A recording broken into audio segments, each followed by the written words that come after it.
Welcome to the channel students. तो आज की इस वीडियो में हम चैप्टर नंबर 4 केमिकल काइनेटिक्स में से बहुत ही इंपॉर्टेंट टॉपिक्स के बारे में स्टडी करने वाले हैं। सो आई होप कि आप लोगों ने पिछली सभी वीडियोस को अच्छे से ज़रूर सुना होगा। तो आज की वीडियो में हम सोल्व करने वाले हैं इंटीग्रेटेड रेट इक्वेशंस को, जिसके साथ के बहुत ही इंपॉर्टेंट हमारे पास कुछ फॉर्मूलाज बन जाते हैं और उसके बाद हम उन्हीं फॉर्मूलाज के ऊपर कुछ न्यूमेरिकल प्रॉब्लम्स को सोल्व करेंगे, जो कि आपको इससे अगली वीडियो में मिलने वाली है। तो इसमें उन फॉर्मूलाज के प्रूफ हैं, with the help of integral हम इनको सोल्व करेंगे। तो स्टार्ट करते हैं इस वीडियो को। आप लोगों ने जैसे जैसे ही आपको इसकी अंडरस्टैंडिंग होती है, आप लोगों ने साथ में अपने नोट्स प्रिपेयर करने हैं, तो आपको बहुत ही अच्छा ये सब कुछ समझ आ जाएगा। बिल्कुल ईजी चैप्टर है ये, ठीक है। तो स्टार्ट करते हैं। इंटीग्रेटेड रेट इक्वेशंस एक्चुअल में है क्या? These are the relations between the concentrations of the reactants at different times with the rate constants। ठीक है, हमें rate constant, time and the concentration of the reactant, इन सभी के बीच कुछ रिलेशंस बनाने हैं according to the different orders. जैसे कि जीरो ऑर्डर के लिए, फर्स्ट ऑर्डर के लिए, ये दो ऑर्डर्स हम मेनली यहाँ पर स्टडी करने वाले हैं। तो सबसे पहले हम स्टार्ट करते हैं जीरो ऑर्डर से। मान लीजिए हमारे पास है जीरो ऑर्डर रिएक्शन, ठीक है। तो जीरो ऑर्डर रिएक्शन हो रही है, मान लीजिए कि रिएक्टेंट से बन रहे हैं प्रोडक्ट्स, ठीक है। तो अगर रिएक्शन हमारी जीरो ऑर्डर है तो इसका रेट क्या बनेगा? Then rate is equals to rate constant K into reactant की रेज टू पावर जीरो बन जाएगी, because it is a zero order reaction. तो ये क्या आ गया? ओनली के। अब देखिए, हमें यहाँ पर इंटीग्रेशन यूज करनी है, तो इंटीग्रेशन होगी डिफरेंशियल इक्वेशंस की, ठीक है। तो रेट को हम क्या शो कर सकते हैं? Change in the concentration of reactant by change in time. यही हम यूज करते आए हैं इससे पहले भी। तो रेट क्या होता है? dr बाय dt, मतलब change in the concentration of the reactant by change in time is equal to K. तो यहां से हम dr को सोल्व कर लेते हैं। सो dr बिकम्स द, ये उस साइड पर चला जाएगा dt, तो ये बन गया हमारा माइनस के इंटू डी टी। क्लियर है अभी? ओके। सो नाउ हमें इसको कर देना है इंटीग्रेट। सो इंटीग्रेटिंग, सो अगर हम इसे करेंगे इंटीग्रेट, तो हमें यहाँ पर क्या मिल जाएगा? dr का इंटेग्रल। तो ऐसे ही शो करते हैं इंटीग्रल। आप लोगों ने क्लास 11th में ये सब कुछ जरूर किया होगा। माइनस के आ जाएगा बाहर, because it is a constant, और साथ में आएगा plus constant of the integration. तो वेयर आई क्या है हमारा? I is the constant of integration. आप लोग आई की जगह पर कोई भी और सिंबल यहाँ पर यूज कर सकते हैं। तो dr का इंटेग्रल क्या होता है? dr is the small change in the r, तो इसका इंटेग्रल करेंगे, ये बन जाएगा r, ठीक है। इंटेग्रल मतलब होता है स्मॉल चीजों को हमें ऐड कर कर जो उसका यहाँ पर ओवरऑल आंसर है वो बना देना है। dt का इंटेग्रल बन जाएगा t, so it becomes the kt plus i। Clear है अभी? ठीक है। तो ये इसको हम मान लेते हैं इक्वेशन नंबर 1। सो नाउ हमारे पास जब टाइम था जीरो, जब अभी रिएक्शन में यहाँ पर इनिशियल कंडीशंस अगर हम अप्लाई करें, at time t is equal to zero, the concentration of the reactant is equals to the r naught, where r naught is the initial concentration, ठीक है। जो शुरुआत में थी रिएक्टेंट की कंसंट्रेशन, वो हम यहाँ पर यूज कर कर हमें ये सोल्व करना है i को, ठीक है, कांस्टेंट ऑफ इंटीग्रेशन को r की जगह पर हम यूज करते हैं r नोड। सो इस इक्वेशन में यूज किया तो ये बन गया r नोड। टाइम की जगह पर हमने यूज करना है जीरो, सो k इंटू जीरो प्लस आई। तो हमारी i की वैल्यू यहां से क्या मिल जाएगी? i is equals to the r naught, क्योंकि zero, so therefore i becomes the r naught. इतना क्लियर हो गया अभी? अब इस वैल्यू को हमें यूज कर लेना है इक्वेशन नंबर 1 में यहां पर। तो ये हमारा बन जाएगा r, यहाँ पर हम लोग लिख सकते हैं from 1 r is equals to the minus K T plus R naught. Clear है अभी? पहले इस इक्वेशन को आप लोग यहाँ से ध्यान से ऑब्जर्व करें, क्योंकि इस इक्वेशन के बेस पर हम इसका एक ग्राफ भी बना सकते हैं, ठीक है। So now compare this equation with y is equals to M X plus C, ठीक है। ये सिर्फ एक्स्ट्रा है, अगर आप लोगों ने ग्राफ बनाना है तो इसके साथ हम इसे करेंगे compare with y is equal to M X plus C. Y axis पर आएगी r, यानी कि कंसंट्रेशन ऑफ द रिएक्टेंट। तो ये बन गया हमारा ग्राफ। इस तरफ हम रख लेंगे r, that is the concentration of reactant, और x एक्सिस पर क्या आएगा? टाइम। ठीक है। अब देखिए इसकी स्लोप क्या बनेगी, सो m क्या होती है स्लोप, तो स्लोप इसकी क्या बन गई माइनस के, तो स्लोप का साइन क्या आ रहा है माइनस में आ रहा है, तो ये कुछ ऐसा यहां पर हमें ग्राफ देखने को मिलेगा, ऐसे जाएगा वो, ठीक है, डिक्रीजिंग वैल्यू होगी। तो यहां पर इसकी स्लोप क्या बन गई है माइनस के, ठीक है। और यहां पर ये जो c है, c क्या होता है y इंटरसेप्ट, तो c क्या है r नोड, तो यहां पर ये जो वैल्यू है this is the r node, ठीक है। तो ऐसा आप लोग इसका ग्राफ बना सकते हैं। ये ग्राफ एग्जाम में बहुत बार आता है, आपको ये ग्राफ बनाकर ये पूछा जाएगा कि इस सेक्शन का ऑर्डर बताइए, तो क्या ऑर्डर होगा जीरो ऑर्डर। जीरो ऑर्डर में हम बनाते हैं ग्राफ इन रेक्टेंट की कंसंट्रेशन वर्सेस द टाइम, ठीक है। तो ये बात आप लोगों ने ध्यान में रखनी है। अब इसी इक्वेशन को यूज हम इसमें से k को सोल्व कर सकते हैं, ठीक है। अब हम क्या करते हैं, kt को दूसरी तरफ पर यूज कर लीजिए, तो वो क्या बन जाएगा प्लस kt, ठीक है। kt हमारा इस साइड पर गया और ये r आ जाएगा इस साइड पर, तो ये क्या बन जाएगा r नोड माइनस r, ठीक है। तो यहां से आप लोग k की वैल्यू सोल्व कर सकते हैं, this becomes the r node minus r upon t। तो ऐसे भी यूज कर सकते हैं और सिंपली जो हमने यहाँ पर बनाई है ये भी यूज कर सकते हैं। दोनों ही जीरो ऑर्डर के लिए rate constant and concentration of the reactant and the time, इनके बीच एक रिलेशन बन गया, ठीक है। तो for the first order reaction अब हम सोल्व करते हैं integrated rate equation. So for the first order, तो मान लीजिए फिर से रिएक्शन हो रही है, रेक्टेंट्स टू बन रहे हैं प्रोडक्ट, तो हमारा रेट क्या बनेगा, क्योंकि हमने क्या ज्यूम किया है ऑर्डर इज दी 1, तो ये बन जाएगा rate constant k into reactant की रेज टू पावर बन जाएगी 1। क्लियर है। तो रेट की जगह पर हम फिर से क्या यूज करेंगे minus D R upon D T, ठीक है। और दूसरी तरफ है k इंटू आर। अब हमें क्या करना है, जब इंटेग्रल करना होता है तो हमारे यहाँ पर वेरिएबल्स तो दो ही हैं r और t, ठीक है। r वाली टर्म्स हम यहाँ पर एक साइड पर रख लेंगे, ये dr को ऊपर रखेंगे और ये r यहाँ से ओवर में आ जाएगा, और इस साइड ये दोनों चले जाएंगे dt और माइनस, तो ये बन गया माइनस k dt। क्लियर है अभी।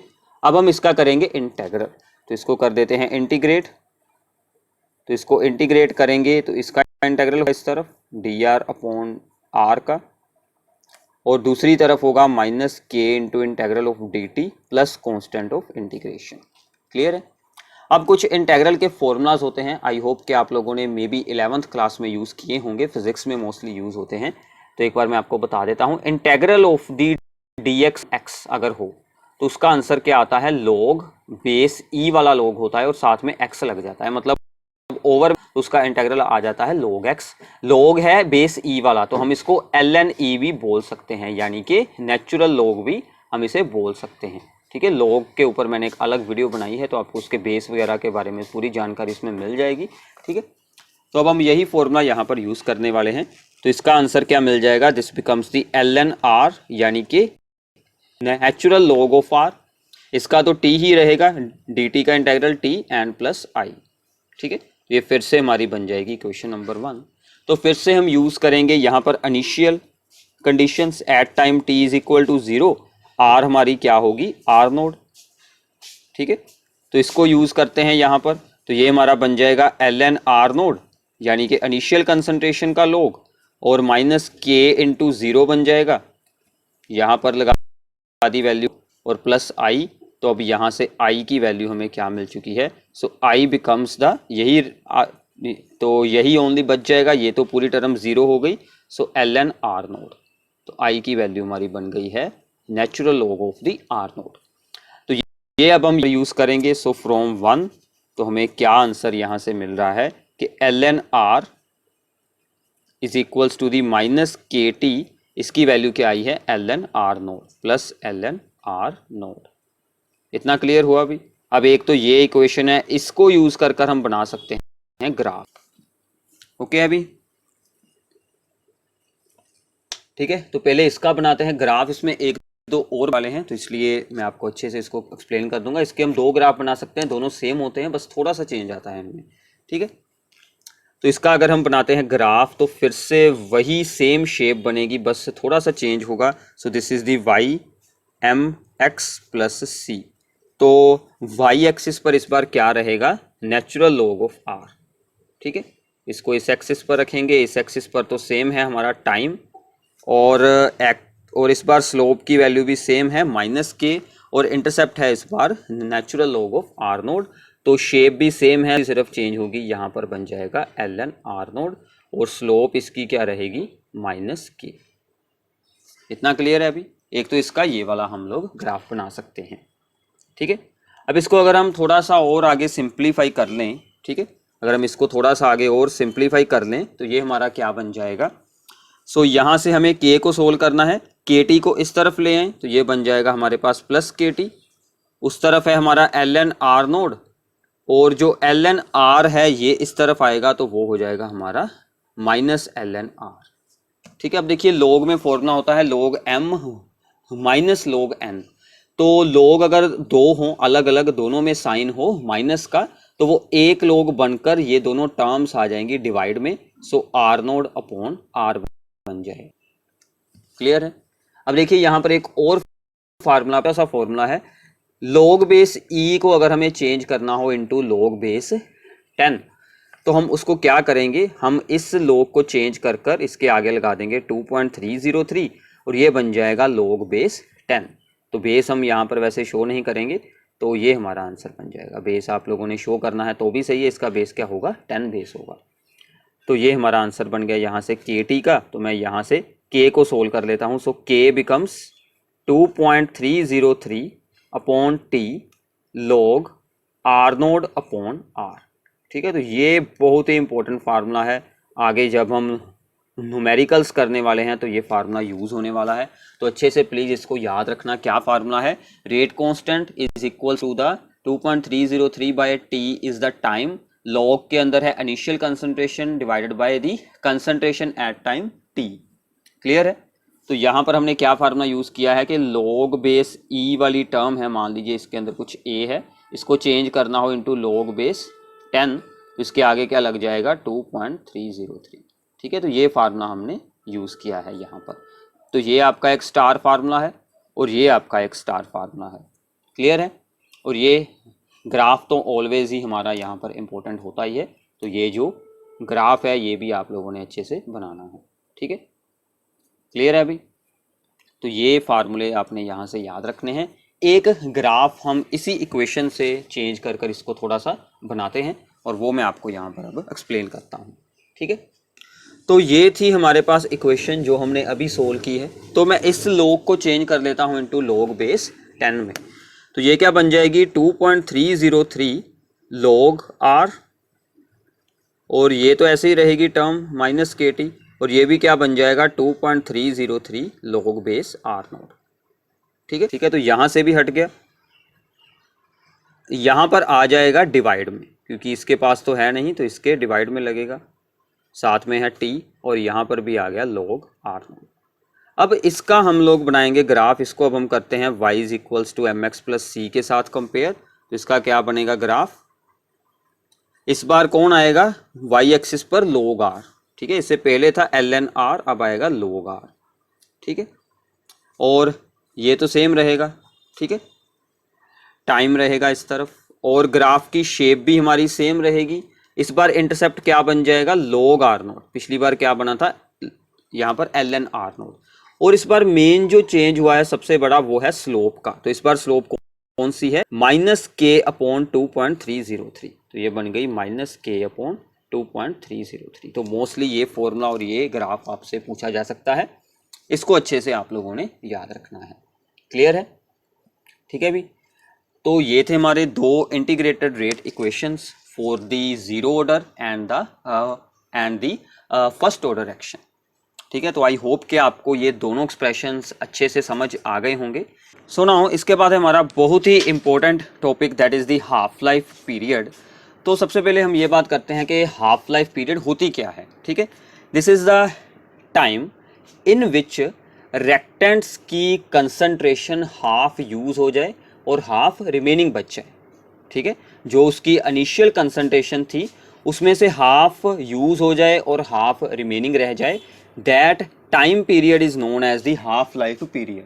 ठीक है, इसको हम डिनोट करते हैं टी हाफ के साथ, ऐसे टी के साथ हम शो कर देते हैं 1/2, यानी कि हाफ वो यूज़ हो चुकी है। ठीक है, तो अब इसके लिए हम कुछ फॉर्मूलाज यहाँ पर सोल्व करेंगे, जैसे कि for the first order reaction हम सोल्व करते हैं, वही मेन इंपॉर्टेंट होता है आपके लिए कि for the first order reaction हमारे पास जो यहाँ पर रेट कांस्टेंट का फार्मूला था वो क्या यहाँ पर सोल्व होकर आया था, K is equals to the 2.303/T। ठीक है, और साथ में था log R0 अपॉन R, यही थी वैल्यू। ठीक है, अब देखो हाफ लाइफ में क्या होगा कि जब हाफ लाइफ पीरियड हो जाएगा तो हम टाइम को क्या यूज़ कर लेंगे, टी हाफ, और हमारी remaining concentration of the reactant eight time T जो होगा, हाफ लाइफ होगा टाइम, उस वक्त कितनी कंसंट्रेशन है, दैट इज इनिशियल से हाफ हो जाएगी, सो R0/2। तो इस R की वैल्यू हम लोग क्या पुट करने वाले हैं, R0/2, क्योंकि हाफ यूज हो चुका है, हाफ ही हमारे पास इस वक्त बचा है, और टाइम की हम वैल्यू यूज करने वाले हैं टी हाफ यहाँ पर, तो इसलिए हमारी K की वैल्यू क्या बन जाएगी, 2.303 अपॉन टी हाफ, और यहाँ पर बन जाएगा log R0 तो ऐसे ही रहेगा, और नीचे हमने क्या यूज करना है, log R0/2। क्लियर है अभी, R0 के साथ R0 हो गया हमारा सोल, और 2 चला जाएगा ऊपर, तो ये हमारे पास, हम ऐसे करते हैं कि टी हाफ को इस तरफ ले लेते हैं और K को इस तरफ रख लेते हैं, तो T half is equals to 2.303/K, और यहाँ पर क्या बच गया, ओनली log 2। log 2 की वैल्यू आप लोग याद रख सकते हैं, दैट इज दी 0.3010। ठीक है, अब इस दोनों को आप लोगों ने मल्टीप्लाई करना है, तो अल्टीमेटली हमें आंसर मिल जाएगा 0.693/K।